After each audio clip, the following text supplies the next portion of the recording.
The Stage Door Show, celebrating the independent artist. With your host, Dave Hondel.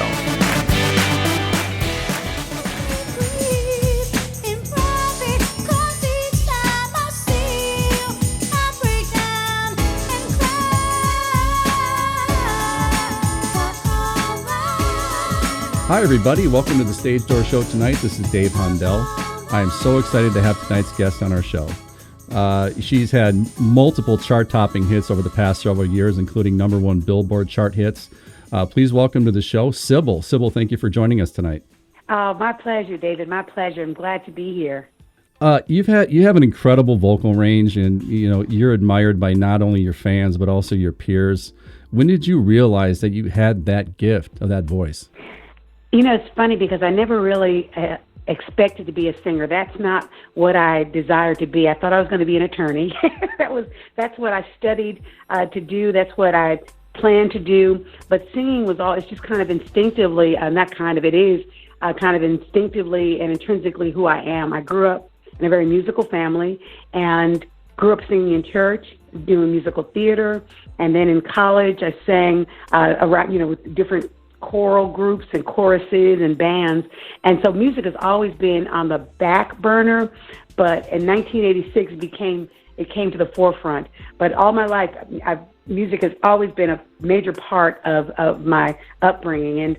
And then my cousin Maxine, who also, we all grew up, our families, my mom's side of the family are singers. It's just part of my DNA. And so Maxine, who is an original member of the group In Vogue, is my cousin. And so it just kind of is in me to do that. So I think I learned early on, and I did not plan to be a singer. I wanted to be a songwriter who happened to be able to sing.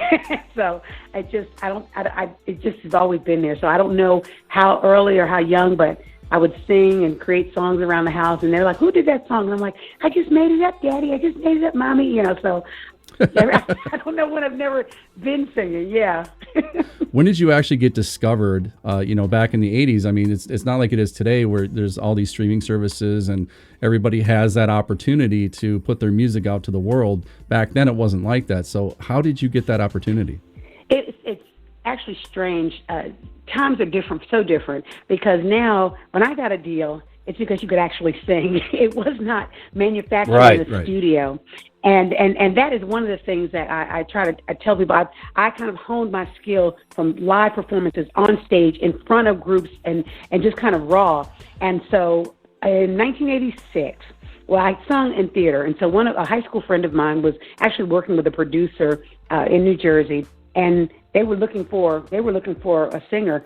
But when he came to me with that, I was like, no, I'm not interested. No, I don't want to do that, because believe it or not, I was an editor and a proofreader for a publishing company once I got out of college. And so I had a job. I was doing well. And I thought, I don't want to do that. I'll do it on the weekends. And so I was gigging on the weekends. And the same high school friend came to a show with the band that I was singing with. And the band that I was singing with, C.C. Rogers, who did a record for Atlantic called Someday, was the musical director. He had his own band called C.C. and Company.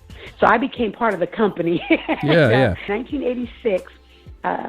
They kind of tricked me into going to a studio under the auspice that I would be writing a song for a girl group they were working with. And the producer said, "Well, let me hear you sing." And I thought, why? I'm here to write.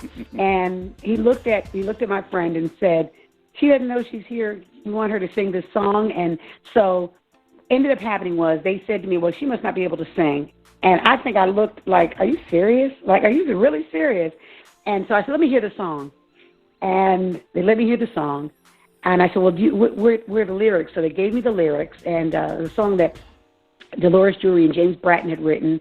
And I listened to it, and literally I ended up in, I think it was 2 takes total. I ended up doing the first song that I had ever recorded called Falling in Love.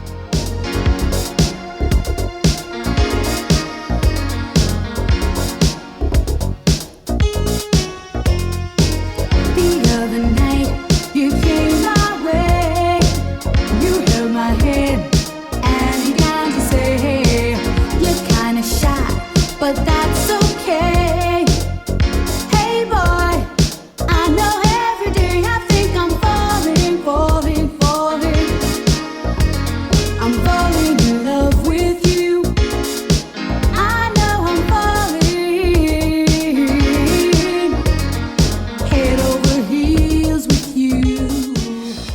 to a label who had denied it and said that it needed a vocalist on it. And when I did it, Eddie O'Loughlin, the next Plateau Records, said, I want this record, but I want her too. And that's kind of how I ended up with a record deal that I did not plan on having. And so subsequently, after that, I ended up Falling in Love was my first record. The second record was Let Yourself Go. Then My Love Is Guaranteed, followed by Can't Wait on Tomorrow, and then Don't Make Me Over or Walk On By, because I was an underground house head for a long time. Yeah, but I was big in New York, the metropolitan area, and Chicago and Detroit. They were playing my records because there was house music and dance music were a big deal back then. So that's how I got my start. It was not anything I planned, but I fell into it, and it afforded me some really great opportunities because of it. Well, let's talk about that when you mentioned dance music, because dance music fans are some of the most loyal, I guess, in any genre of music, the way I look at it. And the clubs continue to play your music, and they're timeless. A lot of the fans of your music maybe weren't even born yet when you recorded these songs. So talk about dance music and really how loyal the fans are, and how that can really extend somebody's career and actually keep them relevant for years and years, right? Yeah, oh, absolutely. The one of the things that I say, I actually work off of songs that are 30 years old, and I appreciate that, because the levels of loyalty extend beyond you getting older, you gaining weight, you doing this. If your voice is still able to, if you're able to still carry that tune and go out and perform and deliver, they are so open and receptive, and they come to the shows. Back in the early 90s, mid-90s, after they allowed American artists to travel to South Africa, I went over, one of the first artists to go over, and I did these small clubs. Had no clue, just had no clue. It was after apartheid had ended, and they were just they were open and receptive to the things that they hadn't been able to have access to in the people. And so I still go over to that country. It's still one of my biggest markets there, the Philippines, many parts of Asia, and of course the UK. England is my kind of second home outside of South Africa. Probably one of my biggest markets, and the Philippines. They're my biggest markets, and they stay loyal because it's really about, it's not you're as good as your age is, or you're as good as what else is out here. If they loved you then, not only do they love you, but their children love you because they grew up in a house hearing the music that their parents played, or their big sister or big brother played. And I can say that I understand that, because I loved Marvin Gaye because my parents played Marvin Gaye. I loved Gladys Knight and the Pips because my parents loved Gladys Knight and the Pips. There are things that I was exposed to that still to this day resonate with me. And so I feel as if that I have been extended. My lifeline has been extended because of the love and continued support that I received from people who grew up listening to my music, but then shared it with their siblings. They shared it with their children, and so forth and so on. And so you can have a long life, and do tours that, well, thousands of people come out to see you. I do a lot of the 80s and 90s tours, and I do the dance tours, and I do the house tours. It depends. I do the R&B soul tours, and I do them outside of the United States. And that's something that for a long time bothered me, but then I realized how the American music market is so compartmentalized in terms of how they pigeonhole you as an artist. If you have a certain background, they tend to think that you want to do soul, when in actuality you may not want to do soul. You may be have more pop leanings, or you may have more rock leanings, or you may have more country, but because you look a certain way or you're a certain age, they think that you can't do certain types of music. And so to be relevant and to be able to still go out and perform and have people want to see me, I think it's an awesome thing, but I think it also speaks to the music and the times. The type of music that I did was happy, fun music, and it made you feel good, and it still makes people feel good. And so that's shared, and it's shared from generation to generation. Man, that's so well put. And Sybil, I you mentioned overseas, and I talk a lot about this with a lot of my my guests that are musicians, because we have many people that tour the world, and one of the questions that I like to ask, I get pretty much the same answer to. I want to ask you this question. But when you're overseas, especially like the UK and Europe, what difference do you see in the fan bases there? Because like you said, it's compartmentalized here, I think, in the US. And what are your thoughts on that? The thing is, I think that they have been, because of the nature of how their charts are, first off, the room that you perform in, the places that you perform in, there's so much diversity, ethnically, racial diversity, and also in terms of age. And it's because the charts, I have found that I don't care what genre of music, it's one chart. And if you're on it, you're going to be heard. And so I think that for the most part, your fan base is a lot more diverse because of that. And it does not, and it opens up, you'll find, because I find that in America, for example, for here, most of the time, people who like country music are not people of color. Most people that like rock and roll, they're not people of color. Over there, country music is embraced by everybody. Rock music is embraced by everybody because they hear it. And it's not that you've got to go down, you don't have to go down the dial to pick up, to hear Led Zeppelin or Queen or to AC/DC, or then to hear Charlie Pride and, to hear Shania Twain. They're all on one chart. And at the same time, you're hearing hip hop, Public Enemy. You're hearing Vanilla Ice back in the day. You're hearing all of it. You're hearing all of it. And so for me, I think the thing is what I appreciate is the diversity and the dynamics of the who's in the room when you're performing. Because it's going to be a microcosm of what the radio stations are playing. And whoever listens to those, it's just kind of vast, as I say, vast and varied. And so I appreciate that. But I also, at the same time, it's funny because what I have found, my friends I always say they're my friends who happen to be white, or they might be Latina, Latinx. They may be from other parts of Europe, German. They may be German. They may be Australian. But the funny thing is that when they love the music, they don't care who's singing it. They don't care if they're black, white, gay, straight, fat, skinny. They don't care. If they love the song, they love the music, they appreciate you. Here, we have become so desensitized because of the visual aspect that we totally overlook solid musicians and artists because of what they look like. And that is what I find sad. And you don't have that same kind of thing in the UK or abroad. You just don't. Yeah, and that's pretty much what everybody else says too. And I find it to be true in a lot of the music. We like I said, we interview a lot of people, and they mention the same thing that you just said. I mean, they appreciate the music, the words. I'm not saying people don't hear as well, because like I said, my wife is a huge fan of your music, but also that era, and she's Latina, and she absolutely loves that. So I think so you do get that here as well, but over there I think it's just more broad in the fact that they appreciate the talent, as opposed, like you said, as opposed to what somebody might look like, or throughout the years.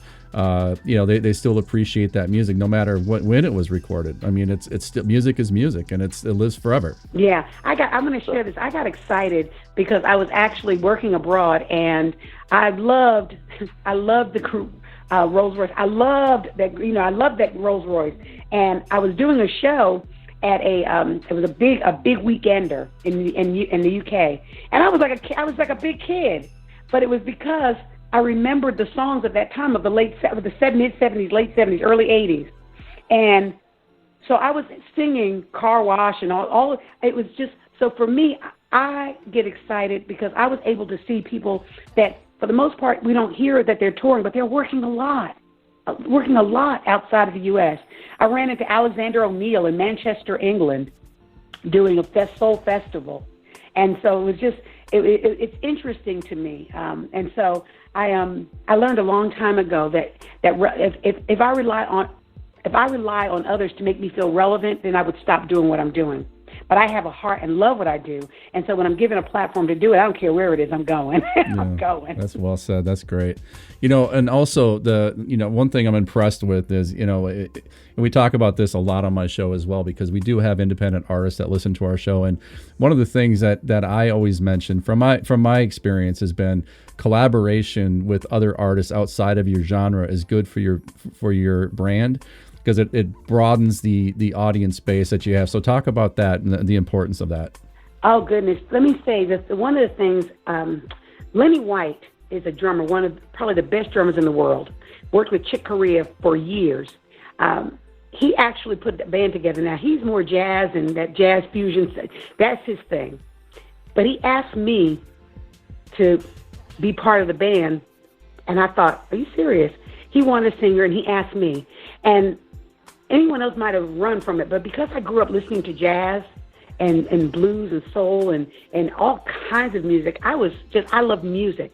And so I didn't run away from it. And during that time, I got to meet Michael Urbaniak, who is a musician, a Polish musician. And so I think that, like you said, you have to be okay with joining forces with other musicians because there's a lot you can learn. Let me say, I ended up doing 2 records with Salt and Pepper.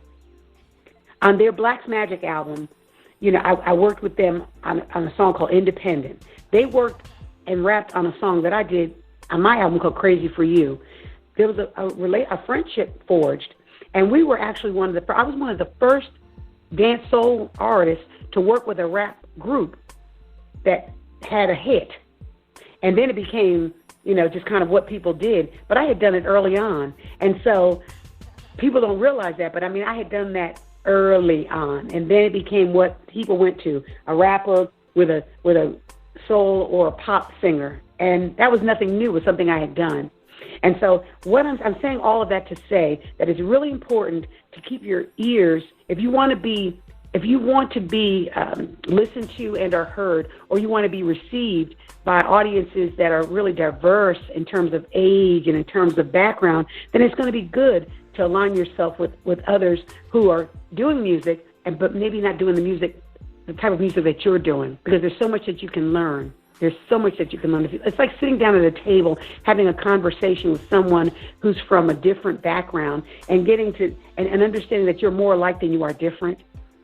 What you will find that you are alike is that you love music. And when you love music, you're receptive and open to hearing those things that are not instinctively part of what your DNA or your background, but it adds something to the soul of your sound, or the soul and core of what you are trying to project.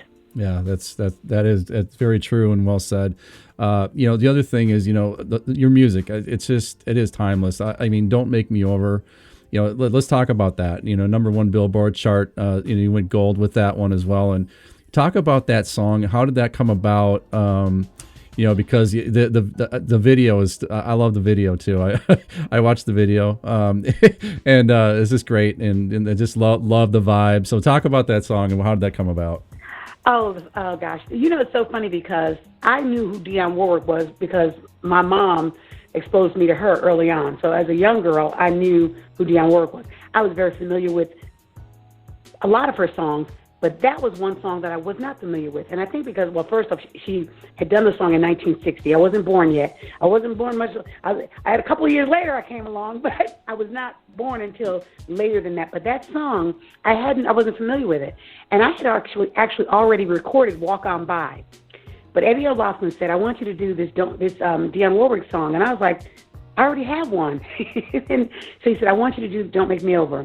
But when I first did it, I to be honest with you, I did not like it.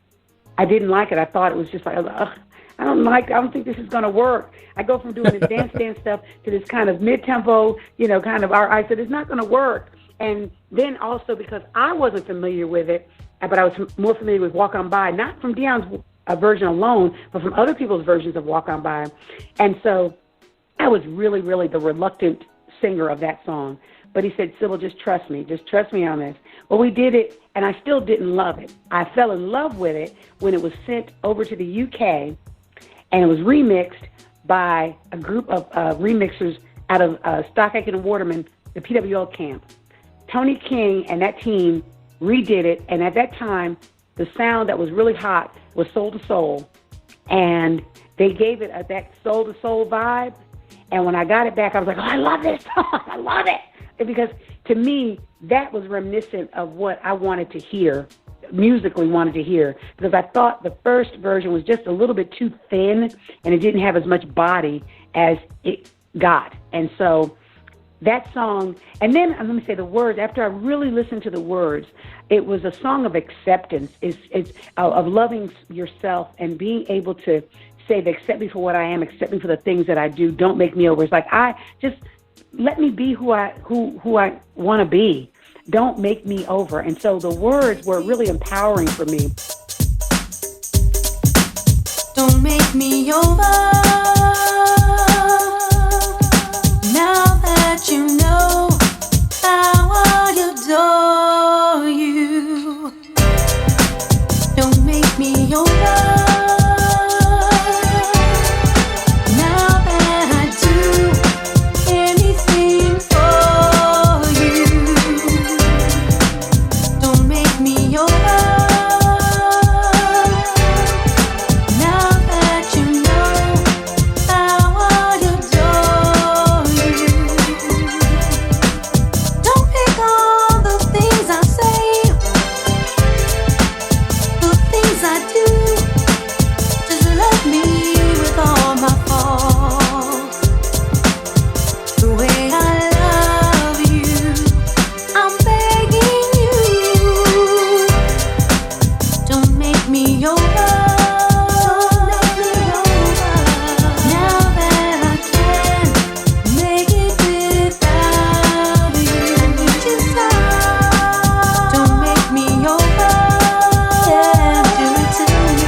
They kind of set well with me personally. And so singing it and going out and hearing people receive it the way that I had kind of finally come to love it made it that much better. And that song changed the trajectory of how and what and where I went and what I did and the types of shows that I was on. And so I have nothing but great things to say about it. And then to receive an award, a sales gold record and acknowledgement, and not only gold record here, but records awards outside of the U.S. I was sitting there thinking, wow. And that song was a song that actually was responsible for taking me really, really outside of being able to go to the U.S., to the UK and in the U.S. I traveled the world with that song. Yeah, and like I told you before we started the show, my household today, my sister-in-law and my wife in unison were singing that song just before we went on the air tonight. So just so you know, you're a very popular person in my house. Give them my love. I appreciate that. I will. And also another song I want to talk about is "My Love Is Guaranteed." It made it to number 4 in the Billboard Dance Chart, and I know we mentioned it earlier in the show. But talk about that song. Well, that was the second song. I wrote that song, and one of the things I remember, and I told you again, I wanted to be a songwriter. So after I did Falling in Love and I didn't get writing credit, I did Let Yourself Go. So Let Yourself Go and My Love Is Guaranteed, to be honest with you, they were number 3 in the UK year-end 1987. They ended up being number 3, respectively number 3 and number 4 in the charts. On their charts. It was a big record. They were big records for me. My Love Is Guaranteed ended up really kind of being DJ's favorite, like DJ's favorites from all over the world. I'm talking about from New York, of course, I got love, but then Chicago, Detroit. I'm talking about parts of the UK. I'm talking about Australia, Germany. That song was such a big record for me, and I thought, okay. And it became a bigger record when they added the Pump Up the Volume remix. We got in a little bit of trouble, not we, but the label, because they took liberties that they shouldn't have. But at that time, the song, that was probably the umpteenth mix of that song. So My Love Is Guaranteed, when I wrote that song, I don't know, I was in this really crazy place. I was young and just kind of enjoying life and dating and then not dating, but I realized that my love is guaranteed, that the significance of my love, that it was guaranteed. You didn't have to question it.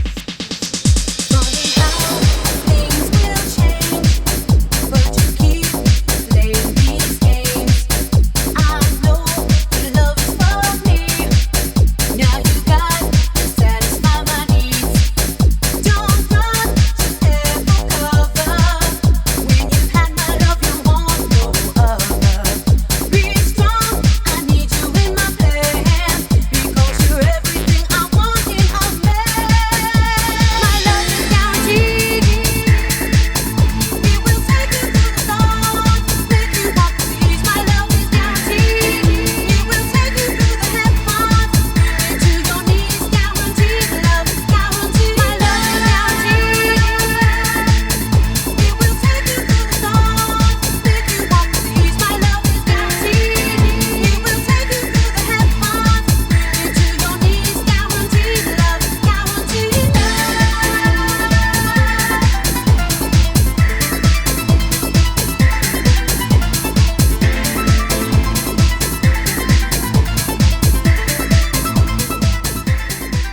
And so when I wrote the song, I wrote it from a really positive place, and just kind of said how my love was guaranteed and how I can show you that it was. And so it was just a great club record for me. It did so well. And like, again, that song kind of introduced, and it was the types of, I guess, house records that I did were very lyrical and rhythmic. And I was kind of at the turnaround, because there was a lull when it was just music. It was beats and not a whole lot of lyrics. And so we were getting back to the Donna Summer times, we were getting back to the Gloria Gaynor. The type of music that I was doing was getting back to that, where you had a singer over really driven tracks with good melodies and hooks that they could remember. So that's what I was trying to do, and that's what I felt as if I accomplished. What is the main message that you want your fans to take away from your music? I mean, how do you want your legacy to be remembered years down the road? I mean, what is your main message to your fans and everybody that listens to your songs? Well, it's interesting, but I have a favorite quote by Thoreau. It says, the song, part of it says that if a man does not keep pace with his companions, perhaps it is because he hears the sound of a different drummer. Let him keep pace with the music he hears, however measured or far away. And my thing, that has resonated with me since I was 16 years old. I remember it being in a theology class, and Miss Augustine was one of my favorite teachers in high school. And when I heard that quote, it just meant so much to me, because what that said to me is that if you let people have their own rhythm and their own space to be rhythmic, there's nothing wrong with that, because they're living in their truth. And so to me it says, I live in my truth, and my legacy I want it to be that I lived in my truth and I came from an honest place. And at no time would I ever compromise who Sybil was born to be, who Sybil's genetic pool said she was and is. And I live and breathe knowing that I'm determined to leave a legacy of peace, a legacy of happiness, joy, and creativity and honesty. And that's really all it is. Live and let live. And let me keep pace with the music I hear. And that's what I tell everyone. Let people keep pace with the music they hear.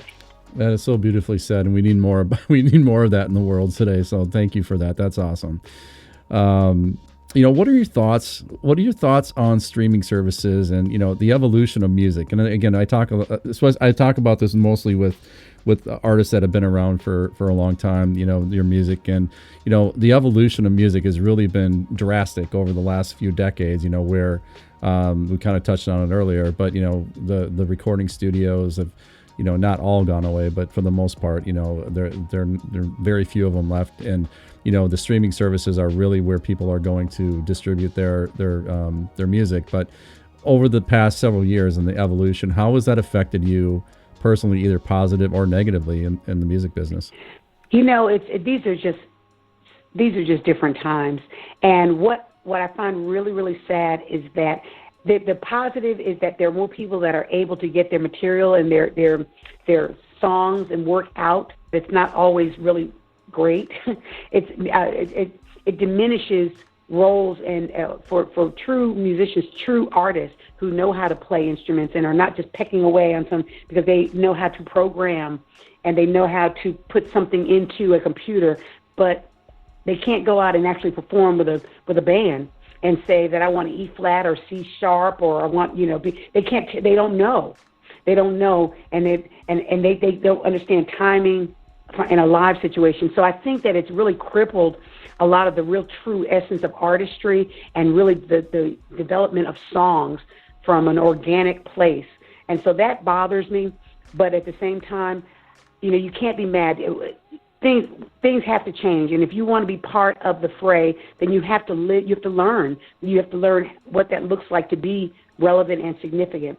For me, I'm fortunate in that, I say this, I have other things that I could fall back on. I mean, to be honest, I'm an educated woman. I hold multiple degrees, and I do really well for myself outside of music. In terms of, I'm in the world of academia, and I work with young people who aspire to be in a profession that I spent many years and continue to still work in. But I do it from a place of, I want them to be empowered with the idea that words and creation and development, there's still a real place for the sit at a keyboard, let's hash this out, sit down and write words on paper, sit down rhythmically, I want you to tell me. So there's still some room for that. The streaming service, again, I get it. I just feel as if it really has, but it has impacted some of us who are older in a way that's not necessarily favorable, because the people that follow us are not necessarily going to stream. They're just not. I still like to have tangibles. I still like to have music in my hand. I still like having records, believe it or not. And I still like having that type of stuff. And so I don't like downloading with things, phones and iPads, and technology messes up. But I can still pick up that record. If I have a needle that I can lift up and put on it, it'll play.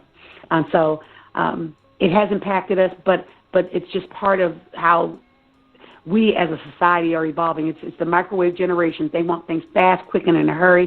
And so the preparation, it's like people don't know, unless you don't know the difference between homemade soup and Progresso or Campbell's, because they've never had homemade soup. But when they have it, they're like, why does this taste different? Well, because it was made from scratch with love, and it took some time. And that's what I would like to get back to, where things take a little bit of time to prepare, and then when it comes out, that it was a labor of love. Nowadays, I don't know if it's a labor of love or a labor or just fun, just something fun for a lot of people, and that bothers me. Do you remember back in the day when cars had an 8-track player? You remember that? Yes, I do. Yes, I do. Yes, and I remember when I said CDs. I said nobody's gonna CDs. Man, I was still thinking cassettes were gonna be. It's just how I've seen 8-tracks, cassettes. I remember going out with a 2-inch tape to perform, 2-inch reel. And then we went to DAX, and then we went to see. It's just crazy. Now you have you have your little fire, your little stick, and you put it in. So things are different. They're just different. Yeah. The new ones coming up will never know what the 8-track means. No, never. They'll never know. Speaking of our independent artists that listen to our show, what advice would you give? I mean, over your storied career, what advice would you give our listeners from your experience, either good or bad, as they embark on their own careers? I mean, what advice would you give? The main piece of advice. And it goes back to the fact that I say stand in your truth. Stand in your truth and stay true and stay consistent with that. Don't waver. If you have a sound that you know is yours, you have music that is the heart of who you are, do not let people make you compromise that. That's the thing, because I'm going to tell you, early on, I was with an independent label. Next Plateau was an independent label, and what I loved about that is that we could create. We didn't have a big label, a big company telling us what to do, when to do it. If we wanted to put out a record and we put it out, and they said it was good, we could press it, get it out there, get it out. And so I understand the independent environment, and I hold on to that. The ability to be creative without being governed by people who really are truly disconnected from what it is you're trying to do. When I see some of these, in social media, and they become stars because they're doing what they wanted to do, it shows you that staying true to the essence of who you are and what sound you want to put out there and what gift you want to share. When you stay true, that it can be rewarded, and it will be rewarded, and it will have longer legs and more life than some of these what kind of fabricated, thrown together because it's hot for the moment artists and groups. So stay true to the essence of who you are, and don't be afraid to stay there longer than you plan, because in staying in that season, you're going to learn how to polish up and hone in on the things that you've been on your craft, and that's going to serve you well. That is great advice, and thank you for that. I really appreciate that. And I guess what's next for Sybil? I mean, what can we look forward to? It's so funny because I've been writing a lot. The thing is during this season that we're in of COVID-19 and everything that's going on around the world, what I found that I have found a love of words and rhythms and music differently. The things that I want to sing about are still positive, but it's really very introspective and kind of synonymous with the work that I do from I guess a social justice and community caring type of environment. I believe in people, and I believe that we are a society whose humanity and civility can be restored if we put the messages out there that are in line with that happening. And so for me, I've got some projects that I'm working on. I've got an independent. We're doing it independently. I've got a couple of projects. One is a song I wrote with a gentleman out of the UK called Frank Blythe, and the song is called "All the Places We Will Go." And I kind of took it. I loved Dr. Seuss, and so it kind of reminded me. The song kind of took me to that place when I wrote it, of being a young person and hearing, the Dr. Seuss books read or shared, or being one who shared them. And then I'm doing the first thing will probably be a song that I wrote called "Intimate." And so there are projects that we're working on, small little EP type environments, and some one-offs some projects that I've run that are one-offs with UK independent labels. And so, but I'm going to continue to. I'm debating whether I'm going to go back for a doctorate, and so that's another thing. So that'll be 3 years. I'm like, oh gosh, but because I like learning and I like being. I love being in music, but I like learning too, and so I'm really kind of weighing some of those options, but music will always be a part of who I am. And in 2021, we have the Philippines on tap, we have South Africa on tap, and the UK on tap, and I'm going to be doing a cruise this time next year because everything was pushed back. So I will be busy, thankfully and happily, and so I'll be doing some festivals around Europe and around Asia, and so.